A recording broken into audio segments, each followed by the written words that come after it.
ברשות מוריי ורבותיי,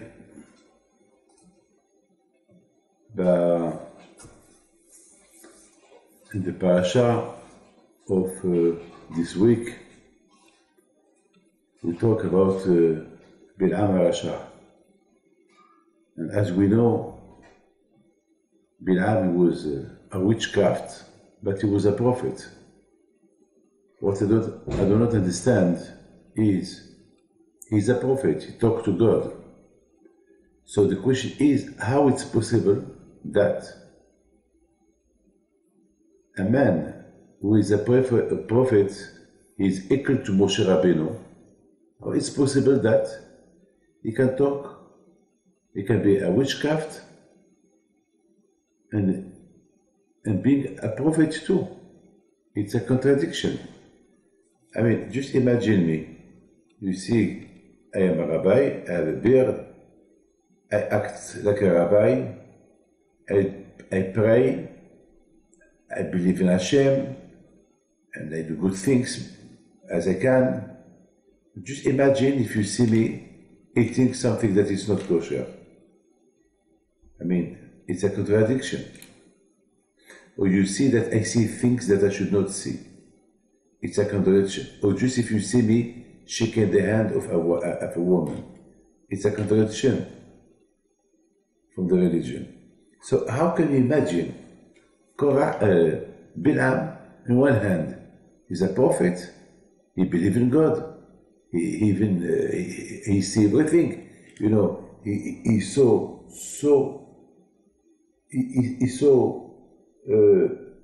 things, all the prophecy that he had till Mashiach will come. He saw everything.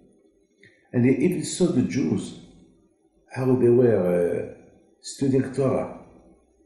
He saw the women, how they act, how much they are religious. And there is a famous passage who said that when Bilam, he saw the Jews, the way they respect Torah and mitzvot, he was so proud of them. He said, it's amazing. So how, on one hand, he sees the truth, and he's amazed with the truth that he sees. On the other hand, he is a witchcraft. He does things that a prophet cannot do. How you understand this? In the Parsha of this week, we see that Balak, who was the king of Moab, he wanted him to curse the Jews. And he went to curse the Jews, but Hashem did not let him to curse the Jews. So I don't understand. On one hand, he wants to curse the Jews. On the other hand, he's so amazed by the Jews. I mean, if I love somebody, I will not curse him.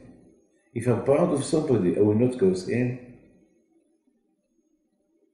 And at the end of the parasha talk, when Bilam, he could not curse the Jews, even though that he know that they are emet. He said to Balak, you know, their God, it is like that the Jewish people go with other women if they are not married. So you will see, you want some of them to die, send them a lot of women, and they will do business with them, and then they will, I'm sure, the women, they will be not well dressed, and then they will do bad things with them, and then God will be very angry, and he will kill them. Do that.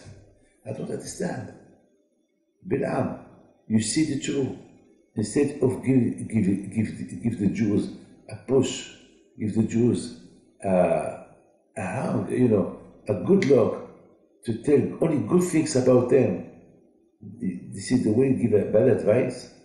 You see that Hashem, he don't let you cursing them, and Hashem give you the opportunity to see, and the prophecy, all what's going to happen to the Jews, good things and bad things, and even you saw how the Jews, they are connected to the Torah. How it's possible that now you, Bilam, you want to give a bad advice to Korah, to Balak, that God will punish them.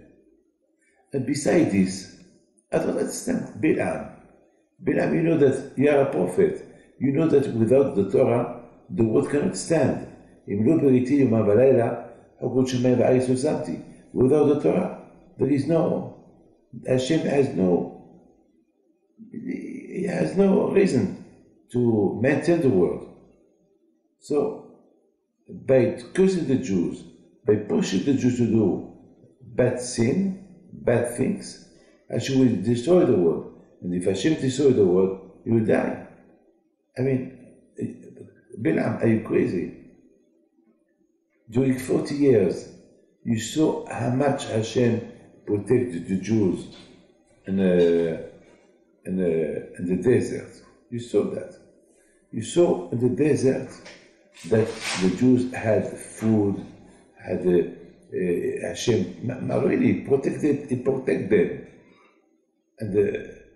And anyone who touched the Jews is punished. You see that the Jews, they fight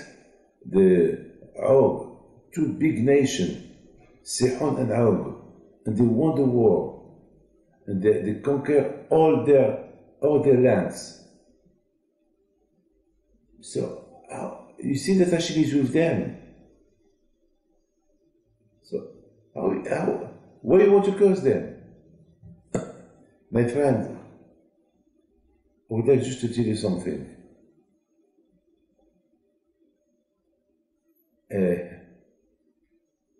It's something incredible that happened.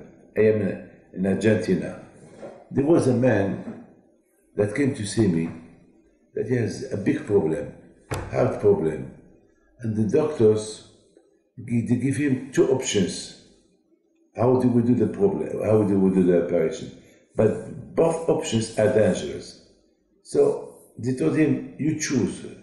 If you know any doctors, specialists, don't ask them. For us, this is the option. Or there is, but both of them are dangerous. We don't want to take responsibility. For us, maybe you have to go somewhere else, do the operation. We cannot do the operation. So he went to see some doctors. Some doctors said this is the option. Other doctors said this is the option. And he was mixed up. He did not know what to do. This man is not religious. He's not religious. Maybe even he don't believe in God. But people believe in God when they have problems, unfortunately. So this man, he heard that I am here. And they told him, you go. I said, is he a doctor? He said, no, he's not a doctor, but he's a rabbi. Sometimes maybe he can give you an advice. What do you lose? Of course, he has nothing to lose. He came and he sit in front of me, and they asked me, he put the papers on the table. What option you advise me? This is the option. But he said, are you a doctor, Rabbi? I said, no. So, do you understand what I'm showing you? I said, no, I don't understand. I'm not a doctor. I'm not a surgeon. I don't know what to advise you. The two options, I look at them. I don't understand them. I'm not a doctor. I don't know. If I tell you, take this option, you might die. If I tell you, do this option, you might die. I think it's better to go to see somebody. I don't want to be responsible on you. Can you imagine? If I tell you do this and something happened to you, then all your family will come to see me. He said, so what is your advice? I said, I don't know.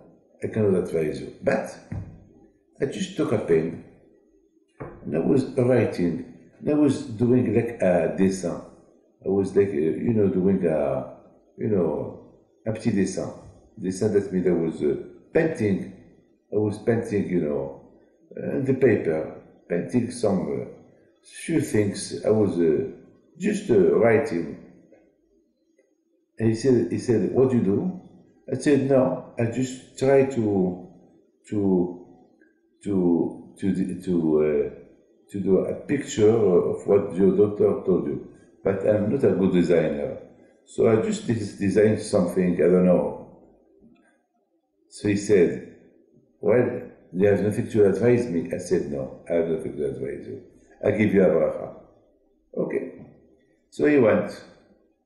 And then he had to see the doctor. And the doctor, he told him, well, what did you decide? Which option? So he took the paper. He said, well, I went to a lot of doctors. Each one, they're divided. Some people told me this, some people told me this. And I want to see a rabbi. And the rabbi as well, he couldn't, he told me to ask him, but he would not give me an advice. So the doctor said, but what it is this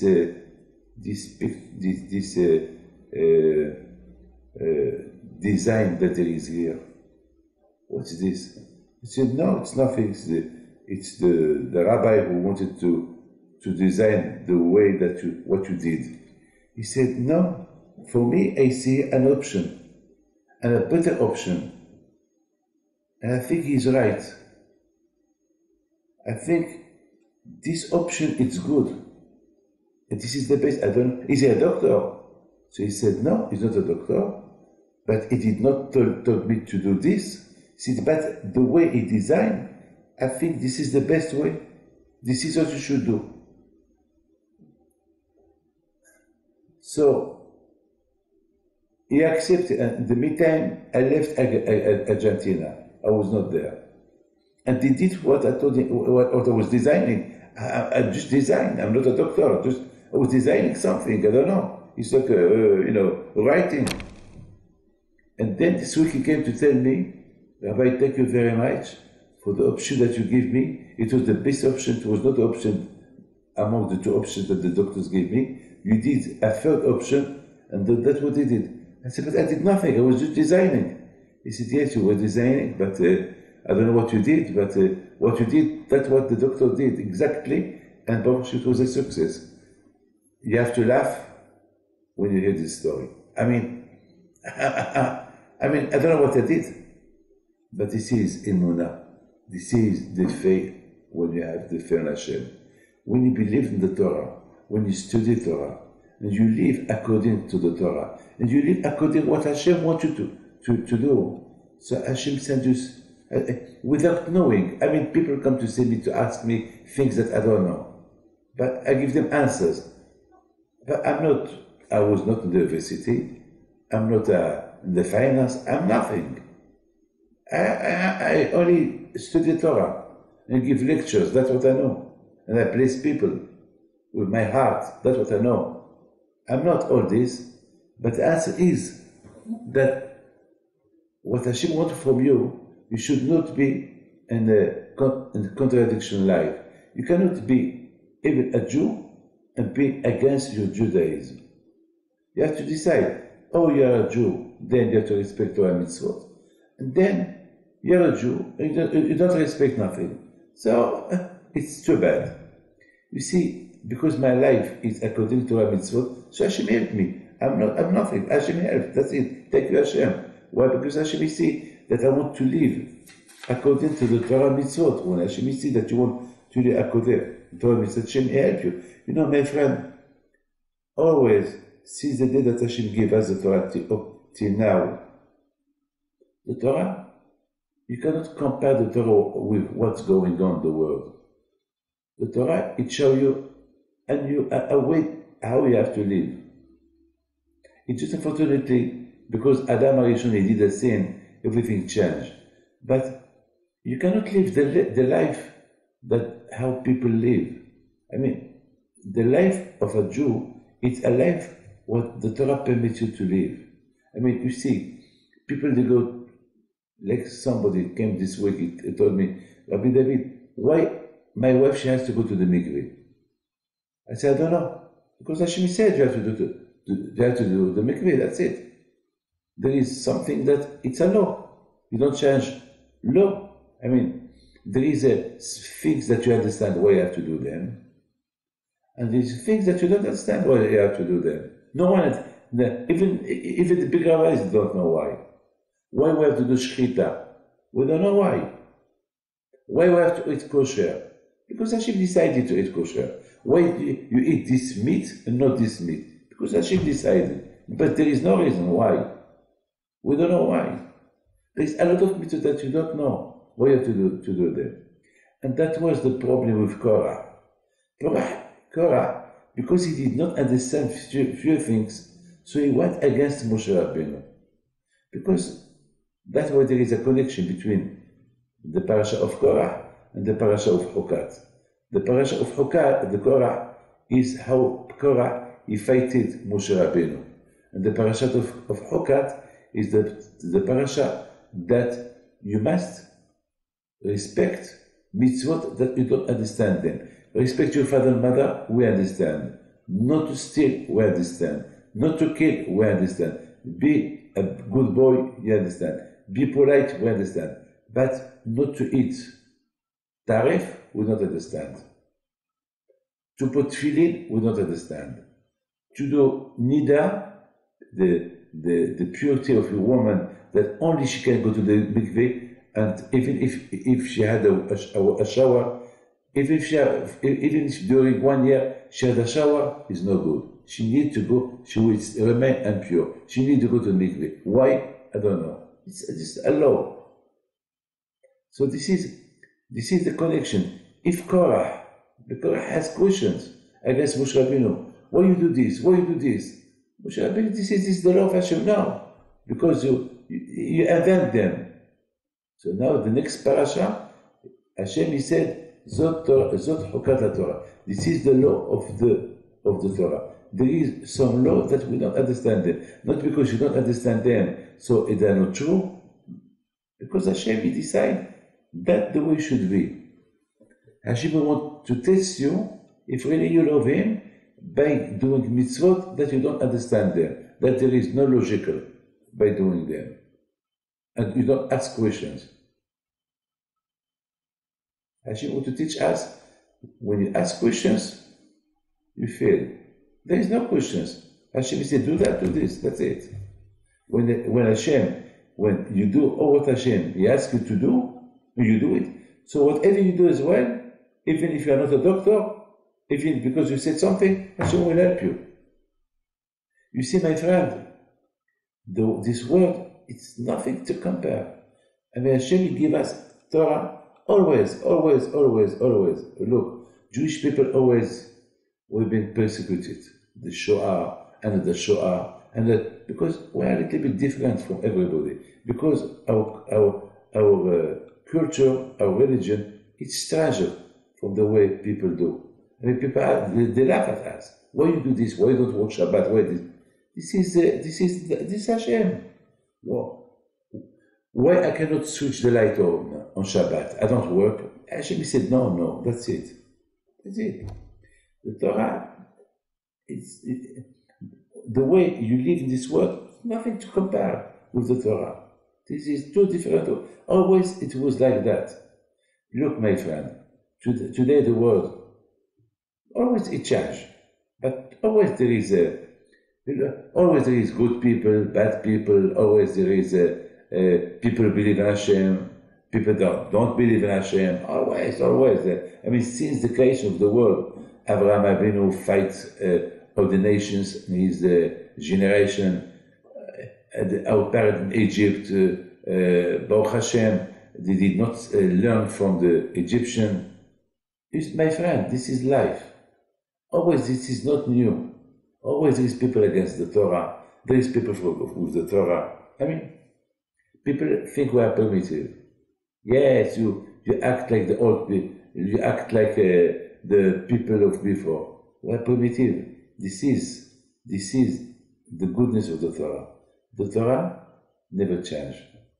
The rest of the world, everything changed. Everything's changed. Today, this is the mode, this is the fashion. Next year, the fashion is changing. 10 years after, go back to the fashion of 10 years ago. Everything changed. That means they're afraid of this, now they want this, da. So always the mind is changing. Torah doesn't change. Nothing changed. This is the emet, this is the truth. Some things that don't change. This is, look, the Jewish religion, because nothing changed, there is shalom bayit, peace in the house. You have a family. But a house where everything is changing, So even the life in the house changes well. Changes well. Where there is no change, there is peace. I mean, I am married to my wife, and our life it's according to the Torah. Nothing changed. So there'll be no problem between us. But when things change, it's a problem. Because when I want to change, she don't want to change. So we fight. When she wants to change, I don't want to change. So I fight. But when there is no change, when we build our house with no change, there is shalom, there is peace. When you educate your children in a way that, like last night I was in a house that full of internet, full of telephone, full everything, everywhere. In every corner you see iPhone, children are, I did not say nothing. But the father, he told me, Rabbi David, we have a problem. The children, they don't want to go to school. We have a lot of problems, and they always want to play, and always they sleep late, they watch films, this, and now there is no respect, and they will probably go out at night. They're only 10-year-old, 11-year-old, only friends. We don't know what to do. And I was looking at all the electronic, all what was in the house. It's because of this. I said, it's not, I will not tell you that, oh, this is no good, but you have to limit. You have to be careful. You have to limit things. Your children are children.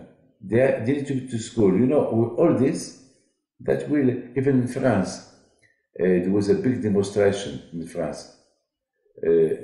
Thousands of families, they did a demonstration against the government, that the government has to do something to limit, to do some structure for the internet, for the children, what to see. And the government answered, well, it's up to you. You have to, we cannot do, things are modern today, and things change. So you have to be careful. We cannot put a policeman outside each house. It's a problem. So you have to, but still, my friend, this is the Torah Kedusha. My friend, always we have problems. Always people laugh at us. Why we do this? The most important is we should not care. We don't kill nobody. We don't steal from nobody. Or what the problem is, because we have our own life, Jewish life, religious life. So that you have to be strong, even that we receive, laugh from people, they laugh at us. So we have to accept it. I mean, how many times I heard in my life, bloody Jew. Oh, you Jew. And they curse at me, at my face, and they spit at my face, and they laugh at my face. What can I do? I'm used to it. I don't answer. And that makes me nervous that I don't answer them. Yes. My friend, before Mashiach will come, this is the problem we will face. We will face religious problem more than before. No more than all the tested that we had before. It's going to be very hard. It's going to be very hard to respect Torah and Mitzvot before Mashiach will come. Yes, mate. My friend. And that way, the Torah, she already warned you. Be careful. Zot Hukat Torah. If they laugh at you, especially before Mashiach will come, don't lose the game. Don't lose your religion. Resist. Sometimes, my friend, they don't laugh at you, but today the technology of today, it's finished by forcing you to reduce your Judaism. You have to be careful from that as well. You have to be very. So, my friend, all time, all generations, we have problems. How to remain a good Jew. So we have to fight. My friend,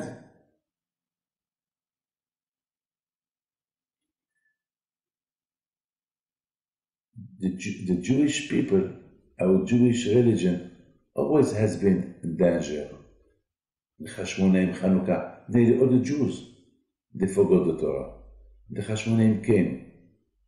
All the time there is a sakana, a danger for the religion. But for Hashem, always there is some tzaddikim who saved us from drowning in the water. This water where I saw some rabbis who explain that this world, we compare this world like a sea. And we are and a sea, that the sea is very, very, a lot of waves, and the sea is in danger. And the boat that in the sea is in danger, you are the boat. So you have to drive the boat well. You have to drive the boat against that big wave that is coming in front of you, big one, like a tsunami. You have to be careful, This is, in our generation today, we face a big tsunami, really, that he wants to draw you, that they want to kill you, Judaism. So you have to, Baruch Hashem give you the Torah. Torah can save you. Yes, my friend, the Torah can save you. My friend, now we understand. The Torah wants to teach us about Bilam. Yes, Bilam was a big Rasha. He was a big prophet. But the problem with Bilam, he did not study Torah. He only see people studying Torah. That's it. But that's not going to help. So he was amazed by what he see. A lot of time there is people who come to see me in Lyon or in Paris or in Ashdod, the yeshivot, and I show them the big Beit HaMidrash, and they see people learning Torah, studying Torah, and they were amazed, and they were shocked. This is the first time that they see 200 people, 300 people, 1,000 people sitting, learning Torah. They are amazed, they are shocked. And and they give a big donation for the yeshiva. But after, there is no change on them. You know why? Because it's not enough to see. You have to study. Even 5 minutes a day, 10 minutes a day. Otherwise, you can live in contradiction. A lot of people, they go to shul on Shabbat, they do the Kiddush, and after they go to the sea, to the beach, they take the car. That's not true. It's a contradiction. Yeah, this is life. They did not know. They think that's what the Torah wants to show you. Torah, she took the extreme. The Torah took a man that he was prophet like Moshe Rabbeinu. He was equal in his prophecy. And look what happened, the difference between them. Moshe Rabbeinu was a big tzaddik. Why? Because Moshe, he was learning Torah, he teach Torah, and he was a tzaddik all the time. So he did not let the tzara to hold him. Bilam HaRasha, Abdil, he was a big prophet, but he was a witch, because he wanted to use both of them, because he did not study Torah. Only Torah can put you in a correct way. If you don't study Torah, and you don't live your life according to the Torah, you can be like Moshe Rabbeinu. You can fail at the end. This is what the Torah wants to teach us. It's like, my friends, I was thinking about Korah. Korah I don't understand why Hashem gave a lot of money to Korah. He was a big rich, the richest man of the world was Korah. Why Hashem give him all this money? You know why? Because Hashem wants to teach Korah that if you want to have success, you are rich, no one will take money from you. And you are a tzaddik. So remain a tzaddik. So Korah was a big tzaddik. He was the one that he would hold the Aron HaKodesh. He was a big tzaddik. Otherwise he would not be among those who hold the Aron HaKodesh. He was a big tzaddik. But when he has sometimes off, he will count his money. He will think what he will do with his money. Look, sir, Hashem will give you a title of a big tzaddik. You cannot be a tzaddik and you want. It was a big test for him, but it's something to learn that no one. I'm not against the money. It's good to have money. It's good to be rich, but the money should not take my mind from being connected to Hashem. I should not connect myself only for the money. When you connect yourself only with the money, so you forget Hashem. And by forgetting Hashem, so it became against Moshe Rabbeinu. And that was his problem. That was the problem of Korah. You cannot be both ways. You cannot have Gan Eden and Gehinnom. You cannot be with the Torah and with not the Torah. It's a contradiction. If you believe that there is Hashem, there is Torah, you have to study the Torah. You have to live, you make your life according to the Torah. Otherwise, it's a problem. Otherwise, it's a big problem. And that's what the Torah wants to teach us. Korah and Bilam. Bilam, he was a big prophet, and he failed. Why? Because he was only amazed by what he is looking. Vayar Bilam Israel Shvatav. He saw the Jews, how they live together nicely. He saw how the Jews under the Midrash.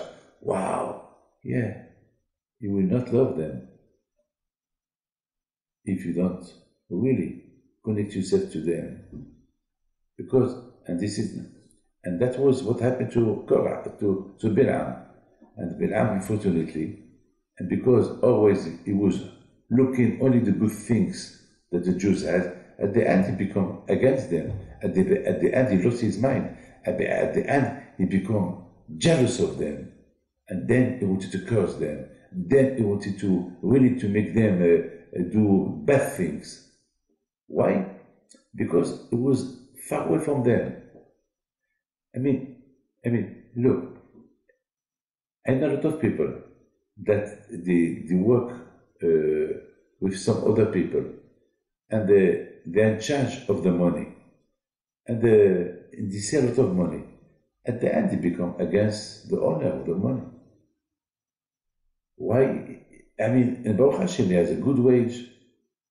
All this money, it's in his hand, but he cannot stand it. There is some people as well that they are very rich, but they cannot stand other people that they are rich. They only want themselves to be rich. This is Bilam, who was a big prophet, but he could not accept that there is another one that is prophet like him, and his name is Moshe Rabbeinu. So he became jealous. So he lost his mind to curse the Jews. My friend, this is what we can learn from this Parsha. The most important is we have to decide we have to do the best we can. We must do the best we can, but not forget one thing. At least we have to do the best. At least we have to do a move. Bilam did not do a move, only he liked to watch. Look. You watch the goodness of the Jews, so be like them. Learn, do something. We learn from this. You can be a good Jew, big Jew. If there is no Torah, if there is no influence of the Torah, you may fail. I wish you bracha v'atzlacha and bריאות, and God bless you.